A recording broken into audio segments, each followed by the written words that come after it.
Welcome to another contractually obligated episode of Monday Movie Pickup. Now, I promised that this episode wasn't supposed to be this big, this long. I had about half the movies up until yesterday. Did some half-price books again, so it always adds to the pile. But before that, I was working on finishing up some other collections and also getting some more rarities. I got really lucky this past couple weeks with some different deals on eBay and some movies I've been really looking for a long time but just haven't been able to get the price for. So we can start out with Soul, which I had mentioned before, the Pixar movie that was just the most recently released, and I've been trying to finish up my Pixar collection, and with Soul, I have it all done now. It's nice because even though this was released direct to Disney Plus, they actually have a 2-disc edition of this movie, which is great. This is the Toxic Avenger collection. This is, of course, the films made by Lloyd Kaufman through Troma Productions, and this is a collection that's been in my list for a long time. A couple of years ago, it wasn't too badly priced. It actually isn't now, but there was quite a while there where it was kind of rare to find. I didn't understand if it was out of print or if there were just no copies available, but it must have been recently restocked because you're able to get it for a better price again. This comes with the first 4 movies. It comes with the making of Citizen Toxie, so really cool to finally get this because I've been meaning to watch these movies for a long time. I've only had the VHS of the first movie. But of course, you know, I'm just looking at that back cover art. Just crazy movies made by Lloyd Kaufman. This is King Kong Escapes. So this has actually gone out of print. Depending on the listing you find, it can either be for a better price or it can be like really expensive. You know, there was one point where they had like some copies for $12 and then those were no longer available on Amazon, so then people were selling them on eBay for like $50. Luckily, I was able to get one of the cheaper ones. I was able to get in there at the right time. I was really paying attention to the listings because I was like, I want to get all the King Kong movies that are available. I don't know if there's something going on where Toho is planning to do another series release of some other non-Godzilla movies through Criterion or someone else, because I think it's strange that this possibly did go out of print, maybe, depending on whatever the licensing issues are. I'm hoping that Toho does something else with Criterion again, like they did with Godzilla. Another release that was pricier was All the King's Men. So this is a movie that won Best Picture, and as you've known, I've been trying to finish my Best Picture collection.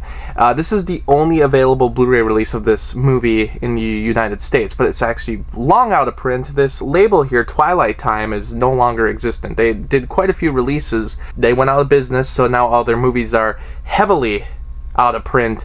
Very hard to find, and I was able to get this, luckily, through eBay, and it's great because I was thinking I'd have to get a DVD of this movie, but I'm glad I'm able to stick to the Blu-rays for the Oscar winner collection, and I've been really wanting to see this movie for a long time. I know I've heard a lot about it, and I'm glad to finally have a way to see the movie. I do have another Twilight Time movie, so this was the movie I did a review of on my YouTube channel, and this is also a Twilight Time release for the Elvis Western movie. I have UHF here. I've been meaning to buy this for a long time. This has been in my Amazon list, which it shows when you add it to the list. It's been on my list since 2014. Been meaning to watch this movie for years, so I'm glad to finally have it and see the Weird Al movie. Very excited to give this a watch, and it's cool to have the Shout Factory edition of the film. I skipped my other Oscar winner. I could have kept them all together, but whatever. This is not All the King's Men, but this is just The King's Speech. A lot of people said this shouldn't have won Best Picture. I remember seeing it at the time and I thought it was okay. The Social Network probably should have won, but The King's Speech I thought was okay, and I'm looking forward to watching it again. Because I don't really remember that much about it, but it's been like a decade since I saw it. I saw it when it literally came out, so it's been a very long time. I have Return of the Living Dead 3. Because if you have the first and second one, you gotta have the third one. What I love about this franchise so far is that I own Return of the Living Dead on a different, from a different company for each. First one I have is actually an MGM release done through 20th Century Fox. The second movie was a collector's edition from Shout Factory, and now this third disc is actually the third movie. is released by something called Vestron Video, which I have not gotten anything from Vestron Video yet, but here's the third movie. I'm still looking out for the fourth and fifth movie, which, from my understanding, I don't believe they have Blu-ray releases, at least not in the US. After Annabelle came out, and I think that was in 2014, I haven't paid attention to the Conjuring franchise. I see the third film coming out. I pretty much have skipped out on all of them, though. And I didn't even realize that there's been other spin-offs going on in the meantime that come from the Conjuring universe. So I'm trying to get all the Conjuring films. The only one I don't have is that one that, The Curse of La Llorona, something like that. I can't even get the name right because I haven't been paying attention to the franchise. But I have the other films here. So I got the Annabelle 3-film collection. I actually heard that the second film, which was directed by, as I'm looking here, David Sandberg. I heard this one, the second movie was really good, Annabelle Creation. I didn't see the third one. The first one was just so bad that I kind of lost interest in seeing any of these other ones, but somehow, while the first Annabelle was really bad, apparently the second one was a huge improvement. So I want to just see the whole series again, and I want to see The Conjuring 2 finally, which I've just been holding out for way too long, and it was about time that I just finished this series as far as having them in my collection, because I only have the first movie. So in the meantime, I also got The Nun, and like I said, the other spin-off I have ordered. It's being sent here, so I'll have that soon enough. And I'm hoping to watch the entire series before the third movie comes out, or before I go and see it. And there was a collection that came with all the Conjuring movies. Well, kind of. There was a 6-film collection, but it didn't have everything. It didn't have the new Annabelle film, and it didn't have that spin-off, The Curse of La Llorona. So I didn't purchase that because it was kind of pricier, and if you bought them individually the way I did, it was actually for a better price. So I ended up doing that instead. And The Curse of La Llorona, I just looked at the title, so I'm getting it right, but I might just be saying it wrong, so let me know in the comments. This is by far the one I am most excited about. Dawn of the Dead has an awful history as far as being released on Blu-ray. Basically, it had a release in 2007 through Anchor's Bay, and then it was also released on Blu-ray through some other companies, but a lot of it's only been overseas.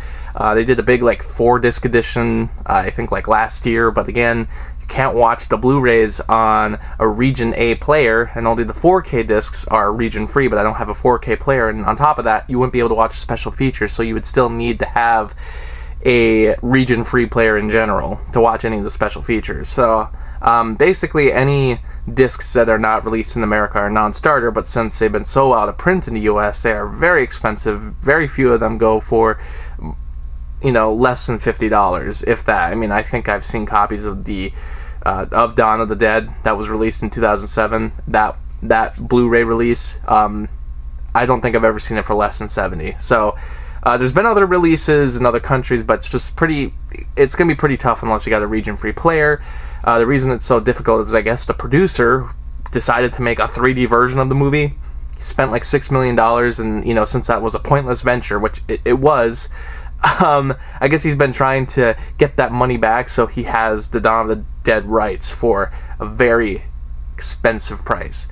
It'd be really cool if Criterion took a shot at it, just paid the amount that is needed to finally release it on Blu-ray so they can have a release next to their Night of the Living Dead release, which was great, and then, Day of the Dead's been released by Shout Factory, so it's possible to get all the George Romero of the Dead Blu-rays, but Dawn of the Dead's gonna be pretty tough. I was able to get Dawn of the Dead. This is the 2010 Umbrella release. So Umbrella typically does movies that are released in Australia, the Ozploitation movies, but they've done a couple horror movies and other releases. I own a Punisher Blu-ray from Umbrella. I believe I have something else from Umbrella as well. But they do really cool releases, kind of similar to Shout Factory, where they really jack up the disc with special features, as this one does. It's got a commentary, 2 commentaries in fact, the 75-minute documentary The Dead Will Walk, a bunch of great stuff like that. So this one, there's not many reviews of this one out there because I don't know if this one was in print for a long time. And this was in the early days of Umbrella. I mean, they even have like kind of the old school logo on there in the corner, as you see there. So like, this is a very kind of obscure release of the movie that I haven't seen much about. As you can see, it is region free. So we're good there. And I can finally watch the movie. It does look like this is the original length of the film as well, so this isn't some weird edit of the film. Such a crazy release history. I mean, that would be a fun video to do all on its own, just about Dawn of the Dead's release history. But glad to finally get to watch this movie. I have the VHS of the movie, but I just never watched it because I just don't really want to watch this pan and scan version of a movie. And having seen Night of the Living Dead, I'm really excited to finally see Dawn of the Dead. And then continue from there, see the rest of the Dead films, and then see Zack Snyder's remake and, Army of the Dead. So I'm trying to, like, see all of them before I can see Army of the Dead. And got it for, I think it was $33. That's not bad, given that, like I said, usually I don't see old releases of the Dawn of the Dead Blu-ray for less than $50. So I got very lucky, and I'm sure there'll be tons of comments now saying, well, I got that Blu-ray for, like, $10. And I'm like, cool. It's very tough, especially if you're in Minnesota, where it's not a huge lot for flea markets as far as the Blu-rays go. So I can't really find movies better priced than what I find on eBay, or very lucky in a half-price bookstore, which, I mean, even then, half-price books usually bases their pricing on the eBay listings. So I actually found a 2007 Blu-ray release of Dawn of the Dead at FYE one time, and it was sealed, and guess what the price was? $80. I'm sure if someone bought it, I mean, I don't see it there anymore, but it's like, that's the point. It's going to be pricey regardless, and I'm not going to pay that much for one movie, unfortunately. But I do want to own the Blu-ray in order to see it finally, because it's not even available digitally, like, on any platform. This is Roman Holiday. This was actually a very recent release done by Paramount. They have a new label called Paramount Presents. I don't know why, but it comes with fancy covers like this. Actually, I'm kind of happy that Paramount's choosing to do this with some of their movies, because it tells me that there's companies out there that are still trying to do something with Blu-ray and make them special. And this is super cool. Like, this is a really awesome release that they did for this movie. It's a great movie. If you have not seen this movie, I definitely recommend it. It's one of the best, like, romantic comedies, I guess I would call it. One of the best that I've seen. And certainly still holds up even today. A lot of movies have taken influence from what this movie's like plot points and structure is like. I ended up doing a double dip, unfortunately, but it was only for $3. This is Jurassic Park, or Jurassic World Fallen Kingdom, which I actually own on Blu-ray. But the weird thing is, I did not realize there was actually a Target release that had an extra disc with it, and I actually opened it up to make sure, because it just says on the cover, well, there's bonus content, but you can't tell if there's like an extra disc or not. But here it is, bonus disc. I did not get this release originally, so this is the 4K release. That's probably why I didn't get it. It probably was extremely pricey at Target at the time, but unbelievable, I was able to find it for $3 at the half-price book. So I can actually have a fully complete Jurassic Park collection with all the special features, especially for this one, which this is the worst of all of them. But as you know, I'm a huge fan of the bonus discs, especially the exclusive ones that Target does. Even though it ends up being like 10 or 15 minutes of content, I like having the full complete collection, because usually those special features don't end up appearing on any future releases. Spike Jonze's film Where the Wild Things Are, I never watched this at the time, but I remember the trailer vividly, so I'm excited to finally watch it. Now that I know who Spike Jonze is, I can better associate this movie with him and, kind of watch it for that pleasure, because he's an exceptional filmmaker that I've come to really admire. Batman vs. Two-Face. This is the second animated film that they did with Burt Ward and Adam West coming back as their original Batman characters from the 60s TV show. This was the last one released because Adam West did pass away. I don't know if they were going to continue doing more of these, but they did get 2 out, and I've heard really good reviews about both of them. So since I found this at half-price books for a pretty good price, I didn't find the first one. I figured I'd get the second one for now, and then eventually get the first one and watch them all. Now I have here, these are the Platinum Edition Blu-rays of Sleeping Beauty and Pinocchio. I got these both for $3. So if you know anything about Disney Blu-rays, especially the exclusive collections like the Platinum Collection, Diamond Collection, I have all the Diamond Collection movies, but for years I didn't have Pinocchio on Blu-ray, even though it was released as far as, I think this was a 2009 release, if I look at it. Yeah, 2009. I never got it because by the time I started collecting Disney Blu-rays, this was out of print and went for very astronomical prices, as these always do. And then Sleeping Beauty, the same. I couldn't get it for a couple of years because I don't think Pinocchio got released on Blu-ray again until 2015, so I had to wait many years to get it. Now that I think about it, I believe Pinocchio actually was a signature collection release. I don't even think there was a Diamond Edition release of that movie. If I can find it here. Yeah, look at this. Yeah, it was a signature collection release, and it was released in 2017, actually. So I had to wait many years to get this, because they skipped out on doing a Diamond release of it, because they decided to start doing the Disney Signature Collection instead. It's really weird. So I didn't have it for many years, but I'm not much for double dipping. But when it comes to the Disney movies, I do like having the different editions that have been released on Blu-ray, usually because the special features, depending, can appear on different releases. They might not appear on every single release of the movie. So this was a 2-disc edition, this one was as well. They stopped doing 2-disc editions after the Beauty and the Beast Blu-ray release in 2010. After that, every one that's been released since then has only been 1 disc. The only 2-disc releases that they do for like Disney animated films are now the Pixar films. So it's really unfortunate.